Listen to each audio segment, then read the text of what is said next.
গতিশীল ব্যক্তি ও স্থির ব্যক্তির দৈর্ঘ্যের ও সময়ের যে গণনা সেটি কিন্তু আলাদা হতে পারে। তারা একে অপরের মেজারমেন্টকে ভুল বলতে পারে। এই ঘটনাটি লেন্থ কন্ট্রাকশন ও টাইম ডাইলেশন নামে পরিচিত। এখন এটি জানা হওয়ার পর তোমার অন্যের বলা সময় বা দৈর্ঘ্যের মেজারমেন্ট ভুল বলা উচিত হবে না, কারণ তুমি জানো তুমি যদি অপর বস্তুর বা অবজারভারের সাপেক্ষে মুভ করো সেক্ষেত্রে ওই বস্তুটিকে তুমি ছোট দেখতে পাবে। এটি ফলাফল হচ্ছে সময় সবার জন্য আপেক্ষিক একটি ব্যাপার, ইউনিভার্সাল কোনো সময় নেই। এটি লরেন্ট ট্রান্সফরমেশনে ধরে নেওয়ার ফলেই দৈর্ঘ্যের যে সংকোচন এবং সময়ের বেড়ে যাওয়া, তুমি যদি বলো আমার ঘড়িতে 12টা থেকে 1টা হয়েছে, সেই অবস্থাতে ওই সময়ের মধ্যেই কিন্তু অপর যে ব্যক্তি স্থির সে বলতেই পারে আমার ঘড়িতে সকাল 6টা থেকে রাত্রি 6টা হয়ে গিয়েছে। সেক্ষেত্রে তোমাকে কিন্তু আলোর গতির প্রায় কাছাকাছি একটি গতি নিয়ে সর্বদা মুভ করতে হবে, মানে ওই 1 ঘন্টা তোমাকে আলোর গতির কাছাকাছি গতি নিয়ে চলতেই থাকতে হবে। সেই গতি তুমি যদি অ্যাচিভ করতে পারো সেক্ষেত্রে তোমার 1 ঘন্টা কেটে গেলে অন্য যে সমস্ত ব্যক্তি তোমার রেসপেক্টে স্থির থাকবে তাদের ঘড়িতে 6 ঘন্টা কেটে যাবে। এগুলি টাইম ডাইলেশন এবং লেন্থ কন্ট্রাকশনের বিষয়। এই লেন্থ কন্ট্রাকশন ও টাইম ডাইলেশনের ঘটনাকে নিয়েই আমরা আজকে দেখব একটি ফ্রেমের রেসপেক্টে দুটি ঘটনা একই সঙ্গে ঘটলেও অন্য ফ্রেম কিন্তু এই ঘটনা দুটিকে ভিন্ন সময়ে ভিন্ন স্থানে ঘটতে দেখতে পাবে। এই ঘটনাটিকে অ্যালবার্ট আইনস্টাইন রিলেটিভিটি অফ সাইমালটেনিটি নামে, এবং সেটি আমাদের বুঝতে হলে আমাদেরকেও দুটি অবজারভারের প্রয়োজন। ধরে নাও এস ফ্রেম ও এস প্রাইম ফ্রেম দুটি অবজারভার। এখন এস ও এস প্রাইমের মধ্যে রিলেটিভ ভেলোসিটি ভি থাকবে কেবলমাত্র এক্স অ্যাক্সিস বরাবর। সেক্ষেত্রে এই এক্স অ্যাক্সিস বরাবর একটি ভেলোসিটির জন্য সময় এবং স্থান কিন্তু আপেক্ষিক ব্যাপার হয়ে যাবে। অর্থাৎ আমরা যদি এই এস প্রাইম ফ্রেমে, যে ফ্রেমটি গতিশীল, সেই ফ্রেমে দুটি ঘটনা দেখি। ধরে নাও এই ফ্রেমে একটি ট্রেনকে আমরা ভেবে নিচ্ছি, ট্রেনের একটি কম্পার্টমেন্ট। এই ট্রেনের কম্পার্টমেন্টের ভেতরে মাঝামাঝি জায়গায় আমরা একটি আলোর সোর্স রেখেছি এবং কম্পার্টমেন্টের দরজাগুলি কম্পার্টমেন্টের এই পজিশনে ও এই পজিশনে, এবং দরজাগুলিতে এমন ধরনের সেন্সর লাগানো রয়েছে যাতে এই লাইট সোর্স থেকে যে মুহূর্তে আলো দরজাতে গিয়ে পড়বে দরজাগুলি ওপেন হয়ে যাবে। সিমিলারলি এই দরজাটিও ওপেন হয়ে যাবে। প্রথম দরজাকে D1 নাম দিচ্ছি এবং সেকেন্ড দরজাকে D2 নাম দিচ্ছি, এটিকে সোর্স নাম দিচ্ছি। এখন এস প্রাইম ফ্রেমে যে অবজারভার সে কিন্তু এই ট্রেনের গতির সাথে একই গতি নিয়ে চলছে বলেই আমরা এস প্রাইম ফ্রেম থেকে যখন দেখব সেক্ষেত্রে এই সোর্সটিকে স্থির পাবো এবং পাবো আলো কিন্তু উভয় দিকেই সেম ভেলোসিটি সি নিয়ে মুভ করবে। যদি আমরা এস ফ্রেম থেকেও দেখি সেক্ষেত্রেও আলোর গতি সি পাবো, কারণ আমাদের বলাই রয়েছে যে আলো কিন্তু সমান গতিতে চলবে, ফ্রেমের ওপর ডিপেন্ড করবে না আলোর গতি। তাই এক্ষেত্রে সি ভেলোসিটি নিয়ে যদি যাই এবং এই ডিস্টেন্স দুটি যদি সমান হয়, এটি ধরে নাও L2, এটি L1, যেটি কিনা L1 এর সাথে সমান L2, সেক্ষেত্রে উভয় দরজা কিন্তু একই দূরত্বে থাকার কারণে, অর্থাৎ যদি L1 = L2 হয়, এই দরজা দুটি একই সাথে ওপেন হবে, উভয় দিকে আলো সমান গতিতে যাবে, দরজাতে পৌঁছাতে একই সময় লাগবে এবং যে মুহূর্তে আলো দরজাতে পৌঁছাবে দরজা 1 ও দরজা 2 ওপেন হয়ে যাবে। আমরা ইভেন্ট নাম দিচ্ছি ঘটনা দুটিকে, অর্থাৎ ইভেন্ট 1 এ বলছি যে এস প্রাইম ফ্রেমের রেসপেক্টে মেজার করলে এই দরজা 1 ওপেন হওয়ার ঘটনাটি D1 ওপেন, এই ঘটনাটি ঘটবে T1 সময়ে, এবং এই দরজা 1 কিন্তু এক্স কোঅর্ডিনেট বরাবর ধরে নাও এই পজিশনে রয়েছে এবং পজিশনটির নাম দিয়েছি x1 প্রাইম। সিমিলারলি দরজা 2টি এক্স কোঅর্ডিনেট বরাবর এই পজিশনে রয়েছে, যে পজিশনটির নাম দিচ্ছি x2 প্রাইম। এরপর ইভেন্ট 2, তো T1 এ ঘটছে ইভেন্ট 1 ও পজিশন ঘটছে x1 প্রাইমে। সরি, এখানে T1 লিখবো না, T1 প্রাইম লিখবো, কারণ মুভিং ফ্রেম থেকে মেজার করছি, তাই সব সময় সেটিকে প্রাইম দিয়ে লেখার চেষ্টা করছি এতক্ষণ পর্যন্ত। তাই প্রাইম দিয়ে দিলাম সময়কেও এবং পজিশনকেও। এবং ইভেন্ট 2 যে ঘটনাটি হচ্ছে ডোর 2 ওপেন হওয়া, সো D2 ওপেনস, যে ঘটনাটি ঘটতে T2 সময় লাগবে, T2, এবং কোথায় ঘটছে x2 প্রাইম পজিশনে, সো x2 প্রাইম। এক্ষেত্রে S prime frame velocity V এবং যে ট্রেনটির ভেতরে ঘটনা দুটি ঘটছে D1 ও D2 ওপেন হচ্ছে, সেটিও ভি ভেলোসিটি নিয়ে যাচ্ছে। সেই কারণে কিন্তু ইভেন্ট 1 ও ইভেন্ট 2 যে সময় T1 প্রাইম ও T2 প্রাইম, এটি T2 প্রাইম একই হবে, অর্থাৎ আলোর সোর্সটি এস প্রাইম ফ্রেমের রেসপেক্টে স্থির, D2 ও D1 এর পজিশনও স্থির। তাই D1 এ পৌঁছাতে এবং D2 তে পৌঁছাতে আলোর যে সময় নেওয়া উচিত সেটি কিন্তু সমান, অর্থাৎ T1 প্রাইম ইকুয়ালস টু কিন্তু T2 প্রাইম। আলো সমান সময় নেবে এই পজিশন থেকে D2 তে পৌঁছাতে এবং এই পজিশন থেকে D1 এ পৌঁছাতে, এটি ক্লিয়ার। এরপরে এই ঘটনাটিকে যদি আমরা এস ফ্রেম থেকে মেজার করি, এই এস ফ্রেম থেকে মেজার করতে চাই যার ভেলোসিটি কিন্তু 0, অর্থাৎ ওই ফ্রেমটি স্থির, আমরা ইভেন্ট 1 ও ইভেন্ট 2 কে দেখব কখন হচ্ছে ও কোথায় হচ্ছে। সো এস ফ্রেম থেকে মেজার করা ইভেন্ট 1 সেটি ঘটবে কিন্তু এক্স ফ্রেম থেকে মেজার করছি, ঘটবে T1 সময়ে, কোথায় ঘটবে x1 পজিশনে, D1 ওপেন হওয়া, এক্ষেত্রে D1 ওপেন, আর ইভেন্ট 2 হচ্ছে D2 ওপেন। ঘটনাটি ঘটবে T2 সময়ে এবং পজিশন হবে x2। এস প্রাইম ফ্রেমের ক্ষেত্রে D1 D2 ওপেন হওয়া একই সঙ্গে, মানে সাইমালটেনিয়াস। D1 ও D2 ওপেন হওয়ার ঘটনাটি এস প্রাইম ফ্রেমের রেসপেক্টে সাইমালটেনিয়াস, যেহেতু T1 prime goes to T2 prime. এখন দেখতে চাইছি যে এস ফ্রেম থেকে মেজার করা যে অবজারভার বা এস ফ্রেম, সেই T1 ও T2 একই বলছে কি বলছে না। T1 T2 এর সাথে T1 প্রাইম T2 প্রাইমকে রিলেট করতে হলে এই ইকুয়েশনটি টাইম ডাইলেশনের ইউজ করতে পারি না, এটি টাইম ডাইলেশনের জন্য।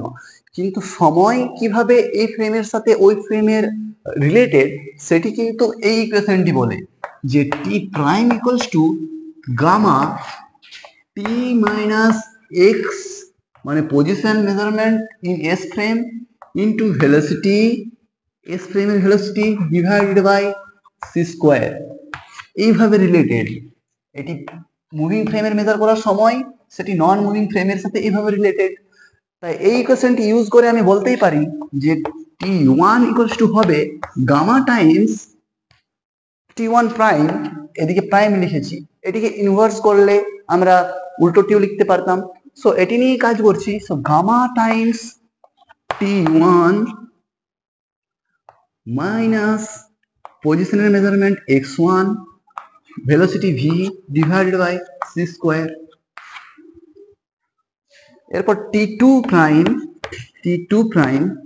এটি সমান হয়ে যাবে gamma times T2 minus x2v divided by C square. এরপর T2 প্রাইম T1 প্রাইম এটি কিন্তু সমান, সেক্ষেত্রে এই দুটি বিয়োগ করলে আমরা কিন্তু T1 ও T2 র সাম ভ্যালু পেয়ে যাব।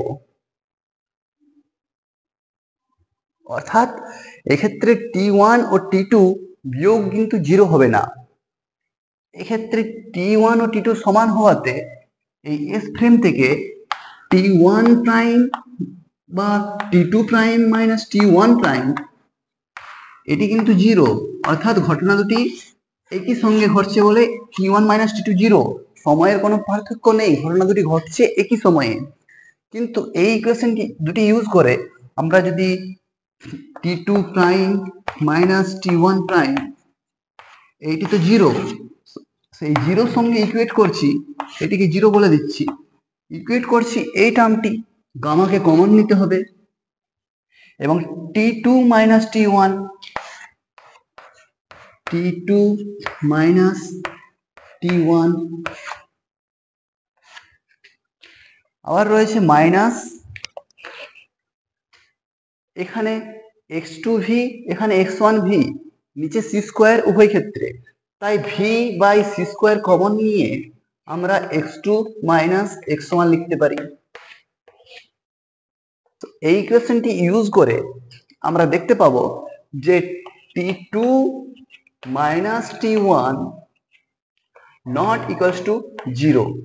ক্যালকুলেট করলে তুমি পাবে T2 minus T1 times gamma equals to this, so এটা বাই গামা হবে এই টার্মটি, অর্থাৎ T2 minus T1 equals to হয়ে যাবে v by gamma c square, এটি c square x2 minus x1।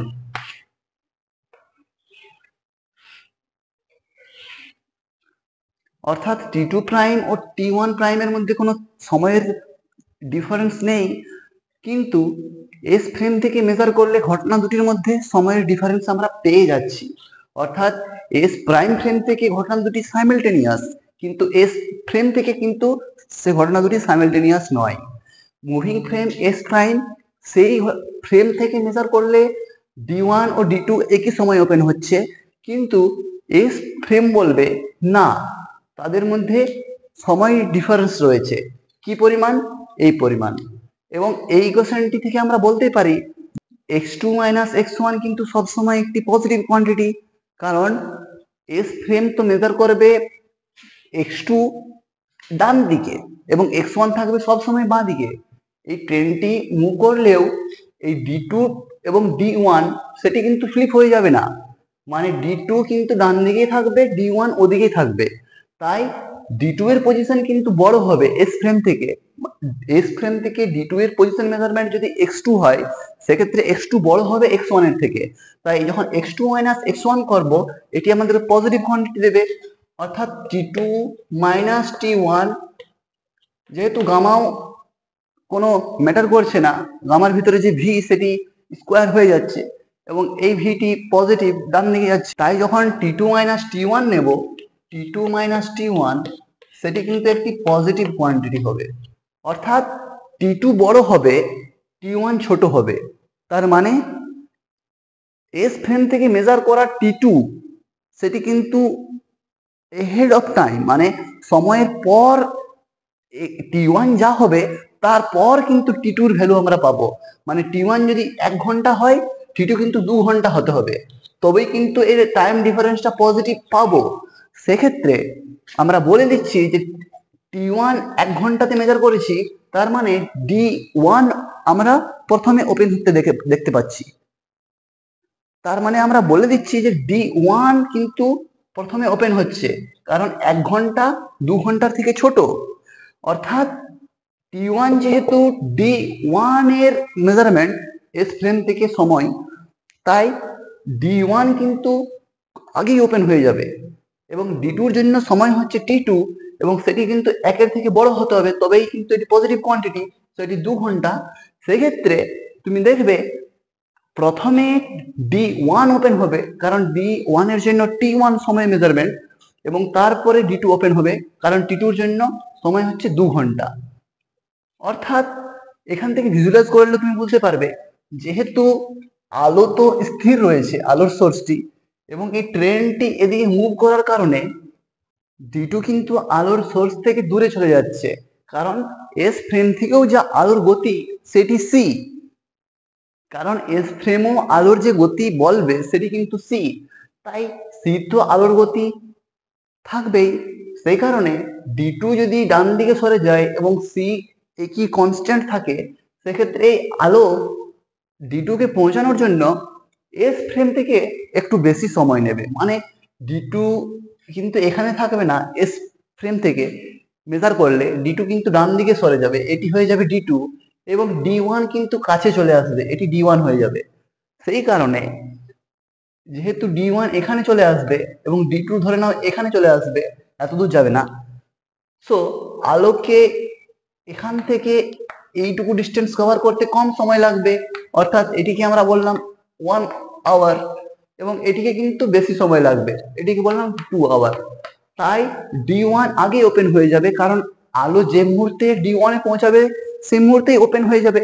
তাই এস ফ্রেম দেখবে D1 প্রথমে ওপেন হচ্ছে এবং D2 পরে ওপেন হচ্ছে।